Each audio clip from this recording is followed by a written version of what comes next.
नमस्कार। द देसी अड्डा पर आपका स्वागत है। मैं हूं राकेश तिवारी। देखिए, चुनाव का मौसम अब समाप्त हो चुका है। अब तोड़ फोड़ का मौसम आने वाला है। महाराष्ट्र और झारखंड में चुनाव समाप्त हो गए हैं। चुनावी शोर समाप्त हो चुका है। अब दिल्ली और बिहार में चुनावी शोर सुनाई देने वाला है। और इस चुनावी शोर के पहले तोड़ फोड़ होगा। तोड़ फोड़ होगा पार्टियों के नेताओं के बीच। तोड़ फोड़ होगा पार्टियों के बीच। तालमेल बैठाया जाएगा, तालमेल तोड़ा जाएगा, ताकि जब 2025 का विधानसभा चुनाव लड़ा जाए तो समीकरण अपने हिस्से में फिट बैठे। अब इसके लिए पार्टियां तरह तरह की जुगाड़ भी करेंगी।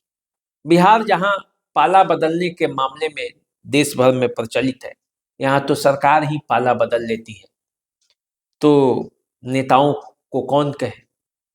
अब चुनाव सर पर है। 2025 के चुनाव में की घोषणा में 8-9 महीने का समय बचा है, तो नेता अब बेचैन है। और ऐसा लग रहा है कि उपचुनाव के रिजल्ट के बाद नेताओं ने ये आकलन करना शुरू कर दिया है कि आखिर कहाँ उनको सही दिशा और सही दशा मिलेगी, कौन सा पार्टी है जो उन्हें ठौर दे सकता है। अब देखिए, सबसे ज्यादा परेशान वे नेता हैं जिनको ये लग रहा है कि या तो जिस पार्टी में वे हैं वो सीट गठबंधन के खाते में चला जाएगा, दोनों गठबंधनों की बात कर रहे हैं, और वे जिस पार्टी में है वहां से उन्हें टिकट कट सकता है। यदि गठबंधन के खाते में चला गया, गठबंधन के दूसरे दल के खाते में, तो वहां से वो चुनाव लड़ने लगेंगे। ऐसी स्थिति में उनका टिकट कट सकता है। तो वे बेचैन हैं कि आखिर वो सुरक्षित ठिकाना कौन सा है जहां वो ठौर बदल के चले जाए। दूसरा, जिन्हें लगता है कि अब तक के समीकरणों में हम जहां हैं वहां जीत तय नहीं है, कोई दूसरा समीकरण उन्हें जीत दिला सकता है, तो उस जगह की तलाश में है। देखिए, एनडीए ने इस चुनाव में 225 सीटों का लक्ष्य रखा है, और जब 225 सीटों का लक्ष्य है तो एनडीए अपना ऑपरेशन चलाएगी, क्योंकि आप सभी को पता है कि 225 सीटें जीतना कोई आसान काम नहीं, कहने और करने में बड़ा अंतर होता है। तो ऐसे में एनडीए उन सीटों का पता लगा रही है जिन सीटों पर कड़ा मुकाबला होते आया है, या जहां जीतना एनडीए के लिए संभव नहीं होता है। तो उन सीटों पर जीतने के लिए कौन सा समीकरण फिट करना पड़ेगा, एनडीए अब इसी तैयारी में लगी है, इसी जोर तोड़ में लगी है। जनता दल यूनाइटेड बीजेपी इस जुगाड़ में लगे हैं कि आखिर वो कौन कौन से चिन्हित सीट है जहां वे कमजोर हैं। कमजोर हैं तो क्यों है, और जो मजबूत है उसे कैसे अपने खेमे में लाया जाए। अब ये देखना नहीं है कि वो व्यक्ति कौन सा है, उसका सिद्धांत कहाँ है, वो पहले आकर वो सीट जीत कर दिला दे। ये रणनीति पर काम हो रहा है। अब यदि इस रणनीति पर काम हो रहा है तो आप तय मानिए कि बिहार की राजनीति में बहुत तेजी से, बहुत जल्दी तोड़ फोड़ होने वाला है। सबसे ज्यादा खतरा किसी को है तो वो आरजेडी को है, क्योंकि इस उपचुनाव में 4 सीटों पर जिस तरह से आरजेडी हारी, उसका एक सीधा सीधा संदेश जाता है कि आरजेडी से जो माई समीकरण है वो बिखर चुका है, टूट चुका है। कई जगहों पे, कई सीटों पर माई समीकरण पूरी तरह से बिखरा हुआ रहेगा। अभी से अंदेशा भी है, आरजेडी चाहे लाख प्रयास कर ले, इन जिलों में, इन सीटों पर माई समीकरण का टूटना तय है, क्योंकि वहां की परिस्थितियां ही ऐसी है कि एक वर्ग को मनाइएगा तो दूसरा वर्ग खफा हो जाएगा, और ऐसी स्थिति में मामला वहां पे संगीन होगा। तो देखिए, आरजेडी को कई सीटों पर नुकसान उठाना पड़ सकता है। जैसे कुछ उदाहरण के तौर पर आपको ले लें तो आरजेडी को जिन सीटों पर जहां बहुत नुकसान उठाना पड़ सकता है, उसमें एक नवादा जिला है। नवादा में राजबल्लभ यादव के परिवार का मोह भंग हो चुका है अब आरजेडी से। वो जनता दल यूनाइटेड की तरफ सक्रिय हो सकते हैं, तो नवादा में एक बड़ा खतरा हो सकता है।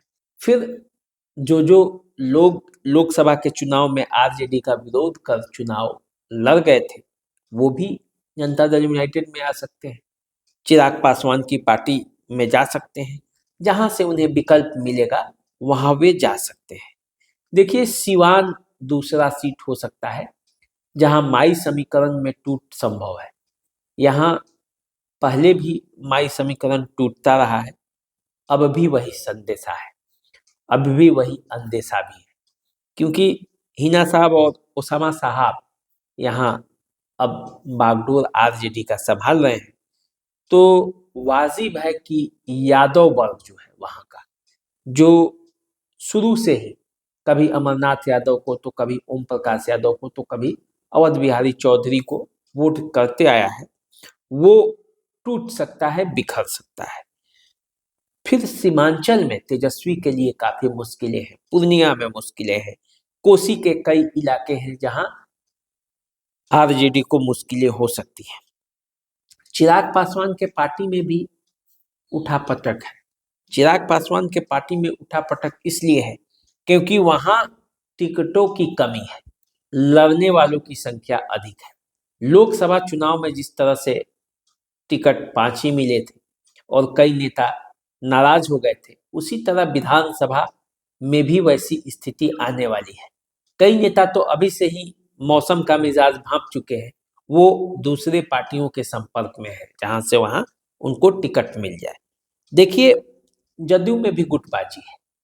जदयू के भी वो नेता जिन्हें टिकट कटने का अंदेशा है, वो दूसरे पार्टियों के शरण में जा सकते हैं। और खास करके कुशवाहा समुदाय जो लौकुश है, तो कुशवाहा समुदाय के नेताओं पर आरजेडी की भी नजर है, और कुशवाहा समुदाय जनता दल यूनाइटेड में अपने आप को कमजोर पाता भी है। दोनों साथ साथ जनता दल यूनाइटेड का निर्माण किए थे, समता पार्टी का पहले, और बाद में वो जनता दल यूनाइटेड हो गया।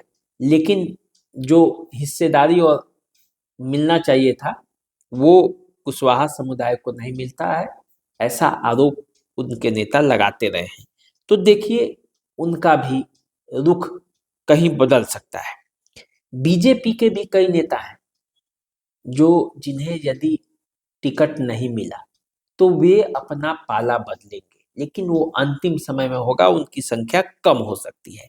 लेकिन आरजेडी में सबसे ज्यादा टूट फूट हो सकता है, क्योंकि आरजेडी के नेताओं के लिए जनता दल यूनाइटेड एक सुरक्षित जगह है, और जनता दल यूनाइटेड के माध्यम से वो अपनी पकड़ जो है वो क्षेत्र में मजबूत कर सकते हैं। देखिए, जो लक्ष्य 220 का है, उसका पूरा लबोलुआब यही है कि अब Janata Dal United, BJP, NDA जो है वो पूरी तरह से तोड़ फोड़ में लगेगी और आरजेडी अपने नेताओं को रोक नहीं पाएगी। मामला यही है, और मामला ये कहाँ तक जाएगा इसकी भी अब चर्चा शुरू हो गई है। कौन किधर जाने वाला है, जो आने वाला समय है वो यही बताने वाला है। तो आप हमारे साथ बने रहिए, देखते रहिए द देसी अड्डा। कौन किधर जाएगा और कौन किधर से कहाँ आएगा, ये सब खबरें हम आपको बताएंगे, बताते रहे हैं, बताएंगे भी। तो आप हमारे साथ बने रहिए, चैनल को सब्सक्राइब कर लीजिए, फेसबुक इंस्टाग्राम पर हमें फॉलो कीजिए। अभी दीजिए इजाजत, नमस्कार।